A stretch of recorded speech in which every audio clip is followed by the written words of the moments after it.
खनिज के बारे में पढ़ेंगे और उसके भौतिक गुणों, रासायनिक गुणों और उसका उपयोग कहाँ कहाँ किया जाता है तथा धातु के संक्षारण और गैल्वेनाइजेशन यानी कि गैल्वेनीकरण और मिश्र धातु क्या होती हैं, इन सब पर बात करने वाले हैं। अगर आप पिछले वीडियो नहीं देखे हुए हैं तो प्लेलिस्ट बनी हुई है, जाकर देख लें। आई बटन पर क्लिक करें और प्लेलिस्ट आपको मिल जाएगी। आगे बढ़ने से पहले अगर आप हमारे व्हाट्सएप और टेलीग्राम चैनल पर नहीं जुड़े हुए तो कृपया ज्वाइन कर लें, क्योंकि इस वीडियो की PDF और हम जो क्यूज संडे को क्यूज लाते हैं सब हमारे टेलीग्राम और व्हाट्सएप चैनल पर उपलब्ध होते हैं। तो हमारा टेलीग्राम और व्हाट्सएप चैनल ज्वाइन करिए। चलिए शुरू करते हैं।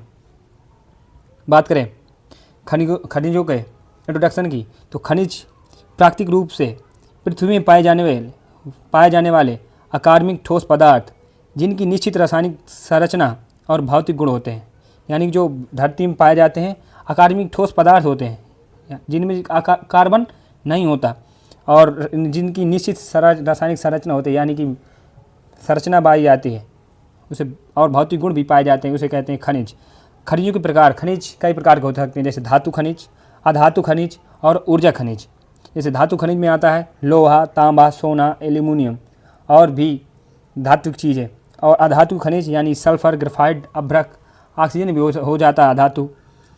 ऊर्जा खनिज यानी जो हमारे कोयला, पेट्रोलियम, इस खनिजों के लिए महत्वपूर्ण तथ्य है कि खनिज पृथ्वी की भूपट्टी पर पाए जाते हैं, यानी क्रस्ट पर पाए जाते हैं, यानी कि पृथ्वी की ऊपरी परत पर पाए जाते हैं। अयस्क यानी कि ओरे, वह खनिज जिसमें धातु निकाली जाती है। याद रखना, अयस्क को कहते हैं किसे, जिससे धातु निकाली जाती है, उसे कहते हैं अयस्क।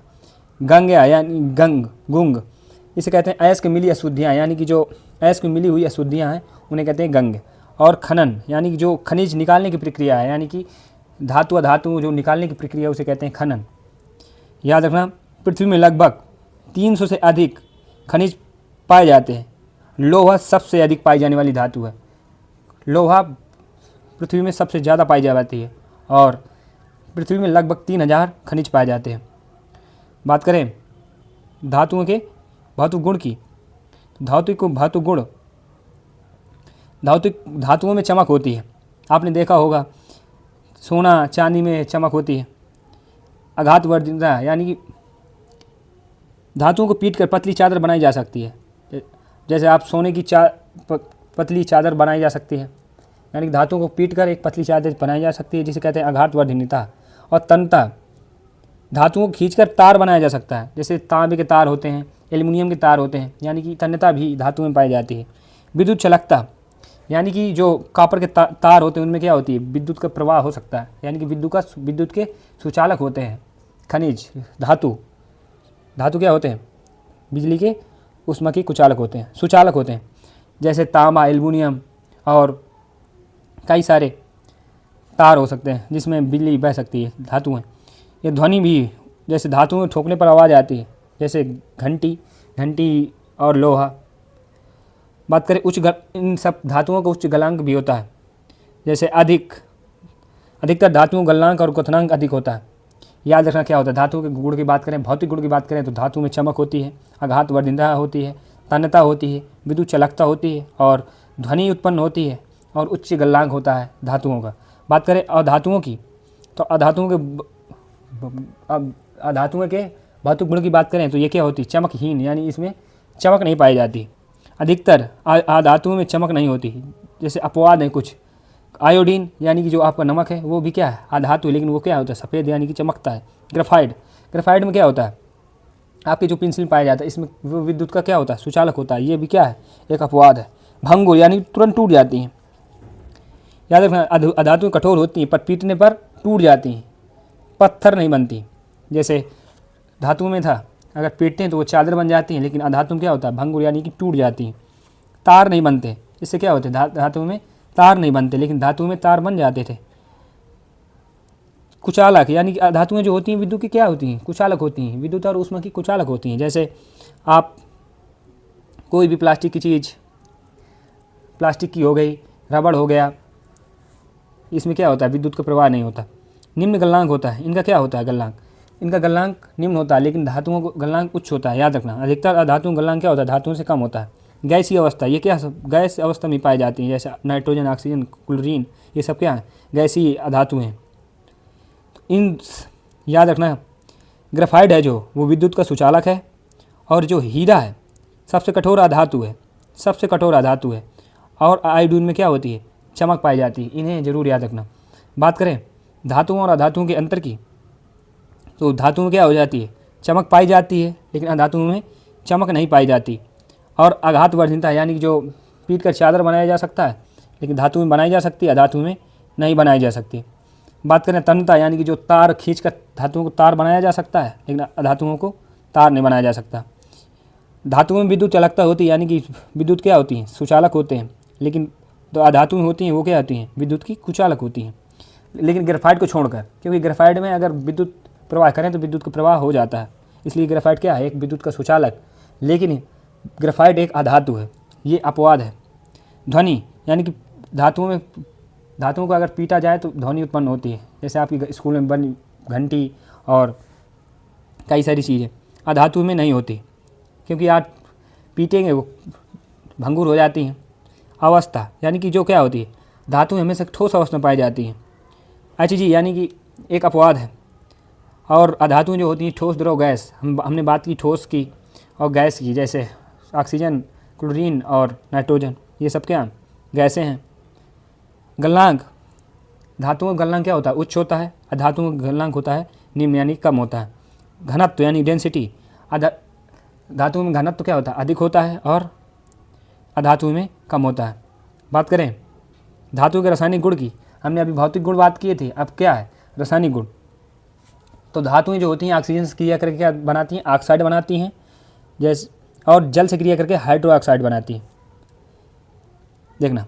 और अम्ल से भी क्रिया करती हैं, और विस्थापन अपक्रिया भी होती है। याद रखना, ऑक्सीजन जब क्रिया करती हैं धातु तो क्या होता है, धातुएं ऑक्सीजन से क्रिया करके धातु ऑक्साइड बनाती हैं। ये क्या होते हैं, क्षारीय होते हैं। क्या होते हैं, क्षारीय होते हैं। बात करें जल से क्रिया करने पर, जब धातु जल से क्रिया करती हैं, सक्रिय धातु जल से क्रिया करके H2 गैस और क्षार बनाती हैं। देखना एग्जाम्पल, H2 गैस बाहर निकल रही है और NaOH, यानी कि जो क्षार है वो बन रहा है, और अम्ल से क्रिया करके क्या बनाती हैं, जब धातुएं अम्ल से क्रिया करती हैं तो लवण और ऑक्सीजन गैस, हाइड्रोजन गैस क्या होती है, उत्पन्न होती है। जैसे बात करें जिंक से जब सल्फ्यूरिक अम्ल का, नहीं नीचे वाला देखते हैं, या आयरन का हाइड्रोक्लोरिक अम्ल से जब क्रिया कराते हैं तो हाइड्रोजन गैस निकल जाती है और लवण बन जाते हैं, यानी कि फेरिक क्लोराइड बन जाता है। बात करें विस्थापन अपक्रिया की, यानी विस्थापन का मतलब होता है क्या, अधिक सक्रिय धातु जो होती है कम सक्रिय धातु क्या करती है, विस्थापन कर देती है। जैसे एग्जाम्पल CuSO4, यानी क्यू प्लस आयरन बनाता है क्या, आयरन कापर से, कापर से क्या होता है, अधिक सक्रिय होता है, तो ये विस्थापित करके FeSO4 बना देता है। जबकि ZnSO4 प्लस Fe इस रिएक्शन करने से क्या होता है, क्योंकि Zn Fe यानी कि आयरन से क्या है, अधिक सक्रिय है, तो कोई अपक्रिया नहीं होती। एक सक्रियता श्रेणी है, याद रखना, potassium, sodium, magnesium, aluminium, zinc और आयरन, कॉपर और आर्सेनिक, ये सोना, ये सब क्या है, एक सक्रियता श्रेणी है, याद रखना। अधातुओं के रासायनिक गुण की बात करें तो ऑक्सीजन, जो धातुएं थी ऑक्सीजन क्रिया करके क्या बनाती थी, ऑक्साइड बनाती थी और क्षार बनाती थी। लेकिन ये क्या होती हैं, अधातु ऑक्साइड बनाती हैं और अम्लीय होते हैं, कि ये क्या होते हैं, अम्लीय होते हैं। बात करें हाइड्रोजन की, तो हाइड्रोजन से क्रिया करके जो धातुएं थी वो क्या बनाती थी, हाइड्रोक्साइड तो बना रही थी, लेकिन हाइड्रोजन गैस भी निकल रही थी। तो इसमें अधातुएं हाइड्रोजन के साथ संयोजन करके हाइड्राइड बनाती हैं, उसमें क्या बन रहा था, हाइड्रोजन गैस बन रही थी। क्लोरीन से क्रिया करके, यहाँ देखना, वहाँ अम्ल की क्रिया कर रहे थे, यहाँ क्या क्लोरीन से क्रिया करके क्या बनती है, क्लोरीन धातु और अधातु दोनों से क्रिया करती हैं, तो क्लोराइड यानी कि लवण बनाती हैं, देखना। और अम्ल क्षार से जब क्रिया कराते हैं धातुओं की, तो धातु ऑक्साइड जल के घुलकर अम्ल बनाते, क्या बनाते, अम्ल बनाते थे। और जो धातुएं थी वो अम्ल से क्रिया करके क्या बनाती थी, लवण और हाइड्रोजन गैस बनाती थी, याद रखना। बात करें धातुओं के उपयोग की, तो धातु का उपयोग कहाँ कहाँ किया जाता है, लोहा, जैसे लोहा का उपयोग हम कहाँ करते हैं, पुल और इमारतें, रेलवे में भी करते हैं, मशीनें बनाने में भी करते हैं, इस्पात यानी इस्पात बनाने में यानी कि स्टील बनाने में भी उपयोग किया जाता है लोहे का। और वाहन निर्माण में जो आपकी गाड़ियाँ लोहे की बनी हुई होती हैं। तांबा का उपयोग कहाँ करते हैं? विद्युत तार बनाने में, आप कॉपर के तार आपके घर में लगे होते हैं। बर्तन एवं सिक्के बनाने में, आपके घरों के बर्तन भी तांबे के बने होते हैं। एसी और रेफ्रिजरेटर में। और एल्युमिनियम का उपयोग हम कहाँ करते हैं? हवाई जहाज़ में, गाड़ियाँ जो होती हैं, बर्तन फाइल में, बिजली की तार बनाने में, क्योंकि एल्युमिनियम सस्ता होता है किससे? कॉपर से। सोना, सोना का उपयोग आप सब जानते हैं, आभूषण बनाने में करते हैं, इलेक्ट्रॉनिक्स में भी करते हैं, आपके फ़ोन में भी सोना लगाया जाता है। सिक्के व मुद्रे बनाने में, पिछले हम इतिहास की बात करें तो तब भी क्या सोने के सिक्के चला करते थे। चांदी, चांदी का हम उपयोग कहाँ करते हैं? आभूषणों और बर्तन में और दर्पण बनाने में। चांदी का उपयोग भी दर्पण, क्योंकि दर्पण में क्या करते हैं? लेप लगाया जाता है चांदी का। एंटी बैटरी के उपयोग करने में। और जस्ता का उपयोग हम करते हैं गैल्वेनाइजेशन में। अब आगे पढ़ेंगे कि गैल्वेनाइजेशन क्या है, यानी गैल्वेनीकरण क्या है। और बैटरी बनाने में भी जस्ता का उपयोग किया जाता है, जिंक का। और पेंट और दवाइयाँ जो आपकी पेंट होते हैं उसमें भी जिंक होता है, यानी कि जस्ता होता है। और दवाइयाँ जो आपके घरों में दवाइयाँ होती हैं उनमें भी प्रयोग किया जाता है। अब अधातु के उपयोग की बात करें तो जो ऑक्सीजन है, तो आप जानते हैं ऑक्सीजन का उपयोग हम कहाँ करते हैं? सांस लेने में करते हैं। और ईंधन जलाने में, अगर ऑक्सीजन ना हो तो क्या होता है? ईंधन यानी कि आग नहीं लग सकती। अस्पताल में रोगियों को जब ऑक्सीजन, कभी रोगियों को आवश्यकता होती तो ऑक्सीजन का मास्क लगा दिया करते हैं, सिलेंडर। और आपको अगर ऑक्सीजन का उपयोग और भी पता है तो कमेंट में ज़रूर बताएं। नाइट्रोजन, नाइट्रोजन का हम उपयोग कहाँ करते हैं? उर्वरक खाद बनाने में, यानी कि जो आपके घर नाइट्रोजन, यानी कि जो यूरिया खाद आती है उसमें क्या होती है? नाइट्रोजन होती है 46%। बात करें खाद्य पैकेजिंग में, यानी कि जो आपके कुरकुरे होते हैं या कुछ खाद्य सामग्री होती है, पैक करने में नाइट्रोजन गैस भर दी जाती है, जिससे क्या हो? खाने की बचत हो सके। रेफ्रिजरेटर के रूप में, आप रेफ्रिजरेटर में भी नाइट्रोजन गैस उपयोग होता है, जिससे क्या होता है? कार्बन का उपयोग हम कहाँ करते हैं? हीरा आभूषण व काटने में। हीरा जो होता है, हीरा आभूषण को काटने में। ग्रेफाइट, आपके जो पेंसिल और इलेक्ट्रोड होते हैं वो बनाने में। जैसे इलेक्ट्रोड यानी जो आपके घरों में सेल होते हैं, विद्युत जो सेल बने होते हैं, उसमें जो काला काला एक लगा हुआ होता है वो भी क्या होता है? काला काला रॉड लगा होता है, उसे कहते हैं इलेक्ट्रोड। कोयला ईंधन के रूप में, आप कार्बन का उपयोग केवल कोयला होता है जो ईंधन के रूप में करते हैं। बात करें क्लोरीन के, तो क्लोरीन का उपयोग हम जल को शुद्धिकरण में, यानी कि जब जल गंदा हो जाता है तो क्लोरीन मिला देते हैं तो क्या होता है? जल क्लोरीनीकरण की अपक्रिया करके शुद्ध जल प्राप्त हो जाता है। पीवीसी प्लास्टिक बनाने में, हमने प्लास्टिक की बात मानवीय वस्तु में की थी, तो प्लास्टिक को आप ज़रूर सीख सकते हैं वहाँ से। कीटाणु नाशक में। और सल्फर का उपयोग हम करते हैं माचिस और पटाखे बनाने में, क्योंकि ये क्या होता है? ज्वलनशील होता है। H2S यानी कि तेजाब बनाने में। और दवाइयाँ और रबड़ बनाने में।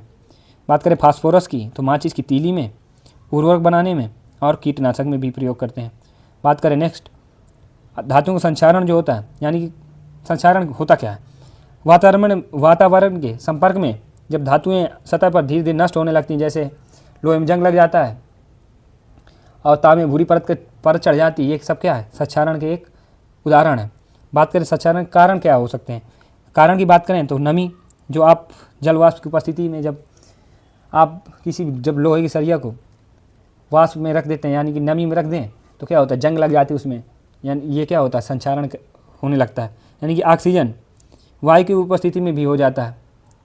वायु की उपस्थिति में जब, जैसे अम्लीय वर्षा युक्त में भी क्या होता है?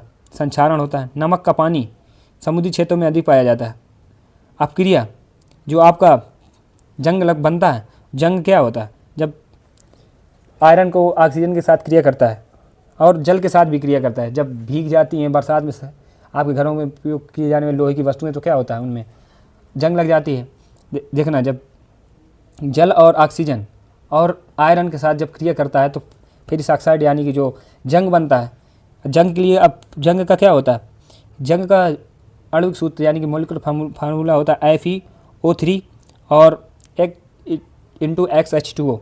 याद रखना, आप जब धातु का संक्षारण हो जाए तो आप उपयोग भी तो कर सकते हैं, जैसे पेंट लगाकर, जिससे ऑक्सीजन से बचाव हो सकता है। तेल या ग्रीस लगाकर आप मशीनों में करते हैं, तेल या ग्रीसिंग। ग्लैविनाइजेशन यानी कि आप कह सकते हैं ग्लैविनीकरण, जिंक कोटिंग यानी कि जिंक की परत चढ़ा दी जाती है धातुओं में और इसे कहते हैं गैल्वेनीकरण। बात करें क्रोमियम निकल कोटिंग की, आप क्रोमियम निकल कोटिंग भी करेंगे। मिश्र धातु बनाना, जैसे स्टेनलेस स्टील लोहे का उपयोग करते हैं ना स्टेनलेस स्टील बनाने में, आप याद रखिएगा क्या, जंग केवल लोहे की पर लगती है, इस्पात पर भी जो जंग होती है वो इस्पात पर भी लगती है। यानी इस्पात क्या होता है, स्टील हमने बात की थी अभी।